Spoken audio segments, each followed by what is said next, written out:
To some politics news now, and the SDLP is to get a new leader. Colum Eastwood today announced he'll step down at his party's annual conference on the 5th of October. He's held the job for 9 years, the second longest serving SDLP leader after John Hume. And Mr Eastwood's announcement came at a news conference in Londonderry, from where we're joined now by our political editor, Enda McClafferty. And a rather surprising announcement from Colum Eastwood today. Yes, that's right, Catherine. Colum Eastwood's political journey began more than 2 decades ago in the Guildhall behind me, when at the age of 22 he was elected the city's youngest ever councillor. He went on to become mayor and then, as you say, took over the reins of the SDLP some 9 years ago. And in that time he has fought no fewer than 10 very difficult elections. In a moment we'll explore how we arrived at this particular point for Colum Eastwood and also assess the challenges now facing his successor. But first of all, our political correspondent Jane McCormick has this report. I would now like to make the announcement of the leader of the SDLP, and that is Colum Eastwood. As stints in political leadership go, Colum Eastwood's has been long and at times gloomy. When he took over in 2015, he made this promise. We can make the political weather again. We can win again. It's time to win again. Let's unite.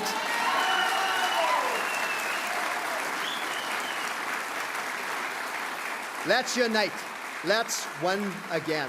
It would take 4 years in charge and 6 elections before he'd reap any success, snatching back the Foyle MP seat his party lost to Sinn Féin 2 years earlier and South Belfast.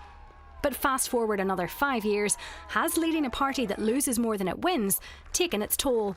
Some people maybe don't realise how much effort you have to put in to the day-to-day running of a political party, and while I've been privileged and happy to do that, the moment now has come for me to step aside, to allow other people to take on that mantle, and to allow myself actually to focus on things that I need to focus on, primarily representing the people of this city, but also making the case for a new Ireland, making the case for change across this island. From one former leader to soon to be another came a show of support today.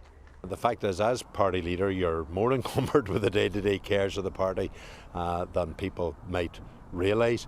Colum is absolutely passionate about politics. He remains fully committed.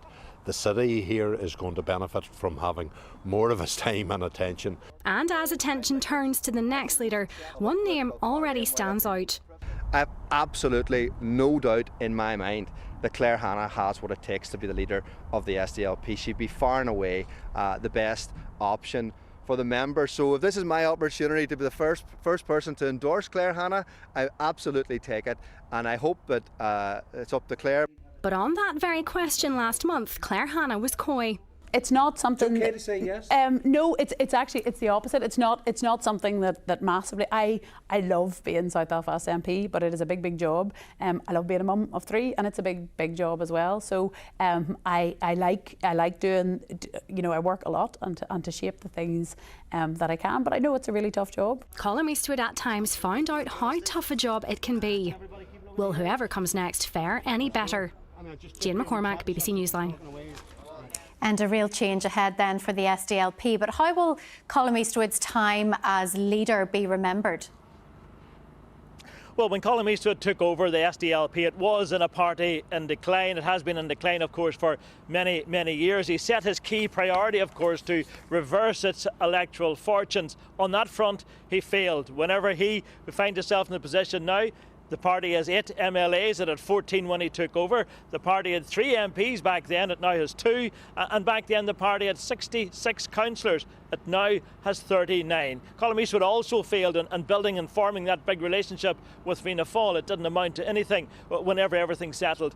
But he will, of course, point to the success he had during the Brexit years. He came to 4, of course, during those turbulent times. He will talk about the fact that he reclaimed the party's seat here in Westminster, recording the party's highest ever vote in the constituency, and now, of course, the second longest serving leader of the SDLP. But in truth, I think Colum Eastwood, while he enjoyed leading the party, he didn't really enjoy managing the party behind the scenes. And you got a real sense today, Catherine, of a weight being lifted from his shoulders whenever he confirmed to everybody that he was now stepping down as leader, albeit remaining as Foyle MP.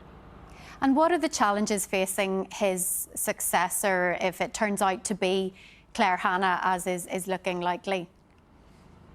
Well, the smart money would suggest that this is going to be effectively a coronation, that Claire Hanna is going to step in, and I think Colum Eastwood made that pretty clear today in what he had to say. Claire Hanna took to Twitter today, to X, of course, formerly known as Twitter, to say that she was going to declare her intentions in the coming days and also pay tribute to Colum Eastwood. But to whoever the leader is, they're going to face massive challenges. Trying to reverse the electoral fortunes, that remains a massive ask. We also have the new dynamic, of course, where we have the SDLP and opposition at Stormont, but sitting on the government benches at Westminster, albeit they say they're going to hold the Labour Party's feet to the fire. But whenever big decisions are made at Westminster and they're going to have to be defended, some pressure will no doubt come on the SDLP over all of that. So I think that's going to be where the real focus is going to be for the new leader, whoever that is. And we will know for sure, of course, come October the 5th when the party holds its annual conference.